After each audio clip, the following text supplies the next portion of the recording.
So today, we have Homelander from The Boys taking on MCU Ikaris.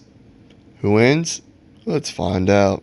So, Homelander effortlessly punched through a guy's chest, crushed a skull by stepping on it, crushed another skull with his bare hand, and threw a guy like 100 feet into the air.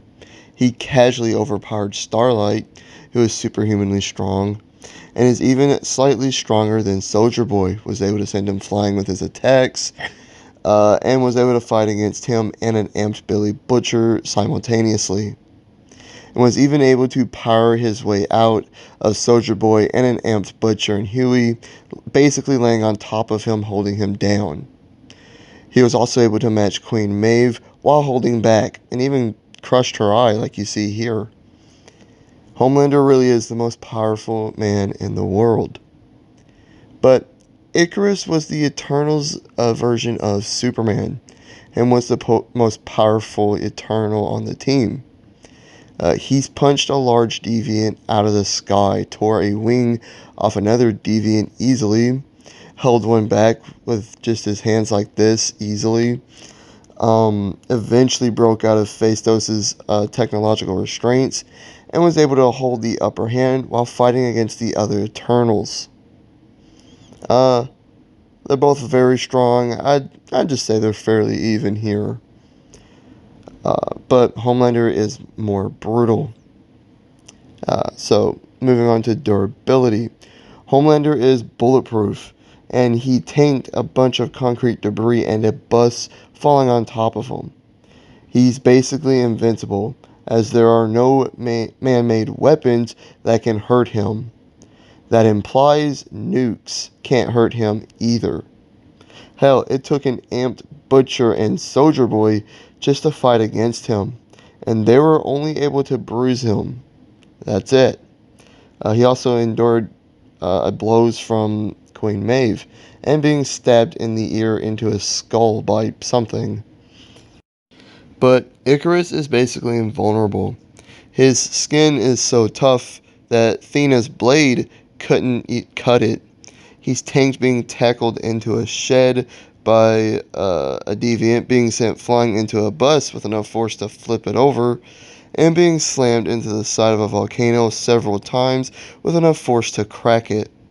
He was so tough that it took him flying into the sun to kill him. He had to fly into the sun to commit suicide. Yeah. Ikaris is probably better because of the sun feat. It took a sun to burn him up and kill him. But, they're both basically invincible. So, let's say they're fairly even. Moving on to speed. Homelander has casually moved and flown at Mach speeds, and even saved Billy Butcher from a massive point-blank C4 explosion, without either of them getting hit by it. This means he moved at Mach 11 speeds. This means he is actually faster than the 7's resident speedster, the quote-unquote fastest man alive, A-Train. He also said he was breaking the sound barrier when he was Ryan's age, so like eight years old or so. But Ikaris is much faster than light speed.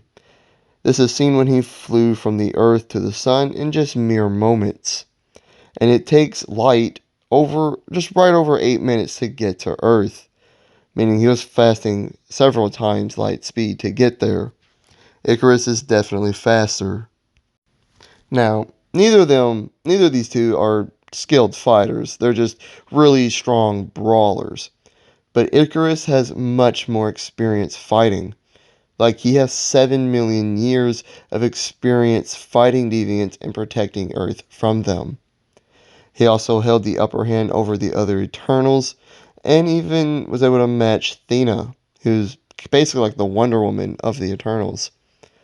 But although Homelander doesn't have that same experience, he was able to fight against an amped Billy Butcher, who is a brutal fighter with training in the CIA, and Soldier Boy, who's fought in wars, and fought against both of them simultaneously.